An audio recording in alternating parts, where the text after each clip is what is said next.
Hola, me da gusto saludarte, soy Eli y te acompaño el día de hoy con un tema de biología, un tema muy relevante porque pues es el precedente a lo que hoy en día conocemos como teoría celular. Estamos hablando precisamente de ese tema. ¿Por qué es importante y cuál es el propósito? Pues que identifiques qué parámetros participan dentro de lo que es la teoría celular y cómo se comenzó a establecer esta, cómo surge el hecho y la importancia de establecer una teoría celular.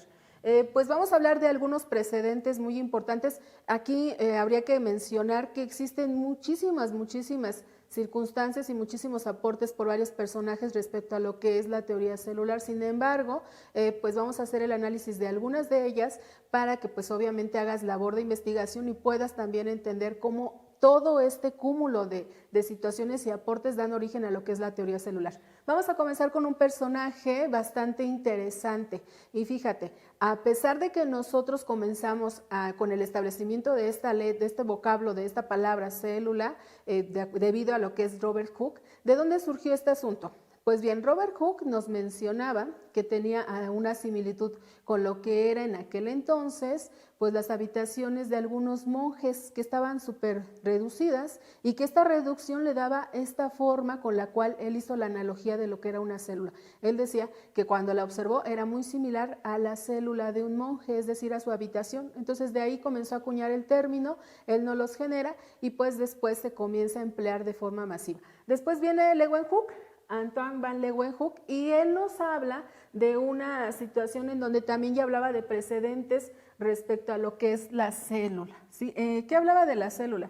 Pues en realidad él le atribuyó otro nombre, él le atribuyó una situación en la cual lo nombraba como pequeños animálculos, pero en realidad pues se refería nada más y nada menos que a la célula, unidad estructural de los organismos vivos. Ahora bien, Leeuwenhoek tuvo una circunstancia en la cual pudo analizar, pudo visualizar lo que eran glóbulos rojos y espermatozoides y pues obviamente a través de esta visión, a través de lo que fue estas investigaciones y experimentos, pues comenzaba a mencionar que esas pequeñas partecitas que él veía pues estaban en movimiento, entonces les atribuyó el nombre de animálculos, pero pues él ya tenía un precedente de lo que es el aporte de las células.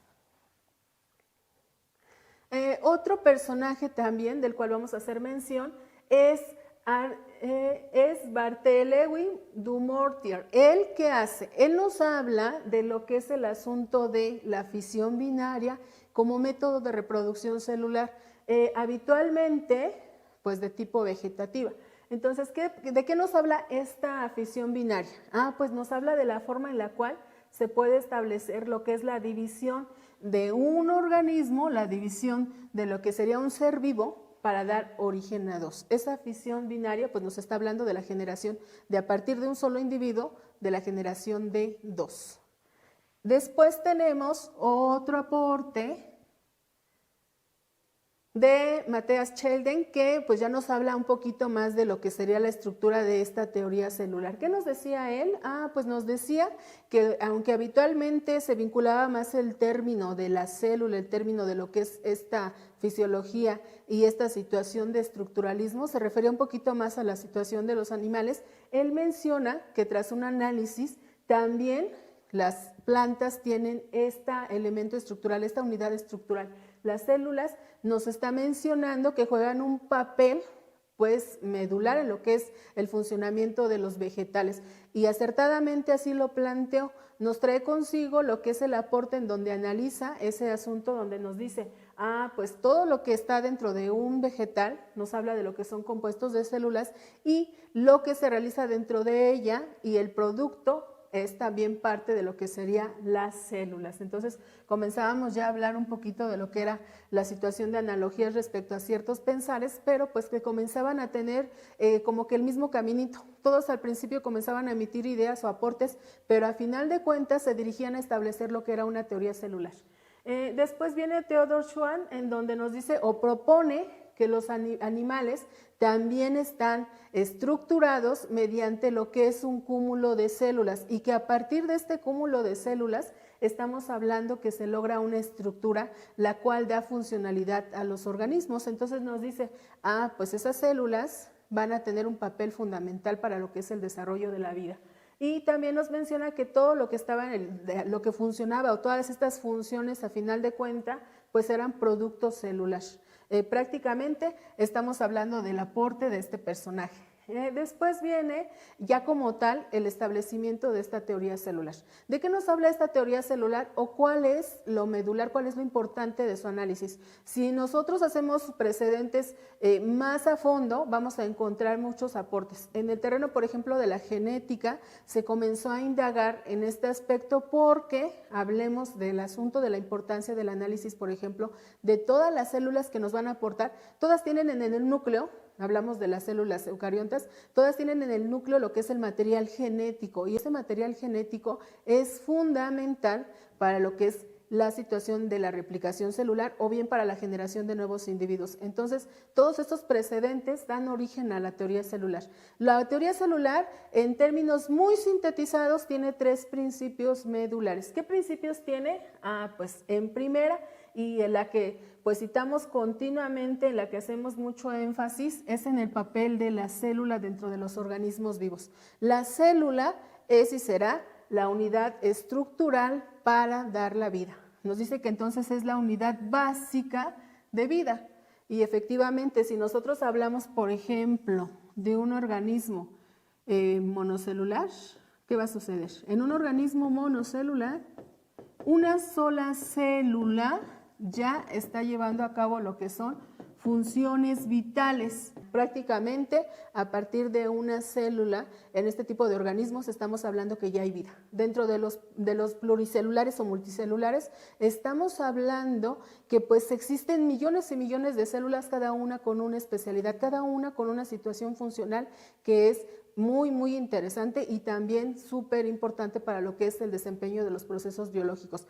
Por ejemplo, si hablamos de una célula de origen nervioso, estamos hablando de una neurona, y una neurona te da una capacidad para lograr absolutamente las situaciones diarias, no solo de pensamiento, sino también de actuar. Si hablamos, por ejemplo, de la constitución de lo que sería la piel, pues estaríamos hablando de otro tipo de células, células epiteliales. Si hablamos de la constitución ósea, pues estamos hablando que sin los osteocitos, sin las células que están constituyendo el hueso, pues tampoco tendríamos esta estructura, ¿cierto? Entonces, o los miocitos para formar los músculos. Entonces, prácticamente nos está hablando que todas estas unidades son estructurales y son básicas para poder tener en sí, a partir de la suma de estas células, pues tener un tejido, y a partir del tejido, pues ir avanzando en los niveles de organización biológica. Ahora bien, un segundo postulado nos plantea que todos, absolutamente todos los organismos vamos a estar compuestos de células. Ella es la unidad básica, pero también es el componente fundamental para lo que es la vida.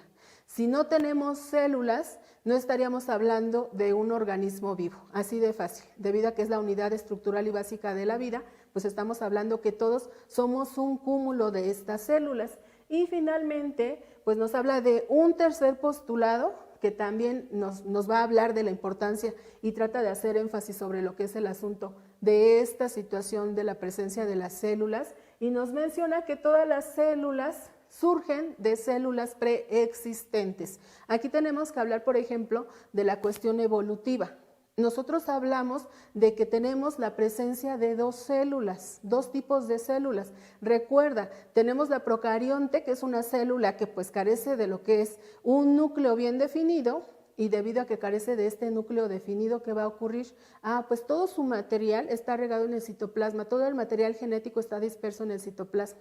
Recuerda que el citoplasma pues es la suma del citosol y del citoesqueleto. Entonces ahí tiene todo su material genético, a diferencia de, por ejemplo, las células eucariontes, que tenemos de 2 tipos, animal y vegetal, en cuyo núcleo tenemos esta información genética. Pues bien, esta información genética tiene que ver con este asunto de la preexistencia. ¿Por qué razón?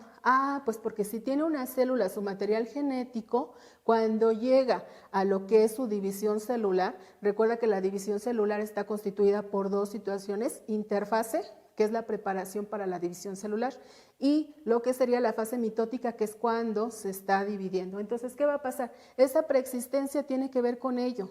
Esa situación en la cual la célula a partir de una genera dos, una célula hija, ¿qué va a ocurrir? Pues esto para las células somáticas. Entonces, ¿qué va a pasar? Esa célula porta el material genético que la primera le da. Eso es algo bien importante que lo entiendas porque estamos hablando que hay una contribución de lo que sería material genético. Entonces, si existe un material genético que se hereda, pues eso da origen a una nueva célula. Estos tres postulados son la parte funcional y fundamental para lo que es la teoría celular. Entonces, vuelvo a insistir, tendrías que recapitular todos, absolutamente todos los aportes que se dieron para llegar a estos tres postulados. Sin embargo, en términos muy generalizados y en términos bastante simples, podrás entender a qué se refiere esa teoría celular. Espero esta información te sea útil. Nos vemos hasta la próxima.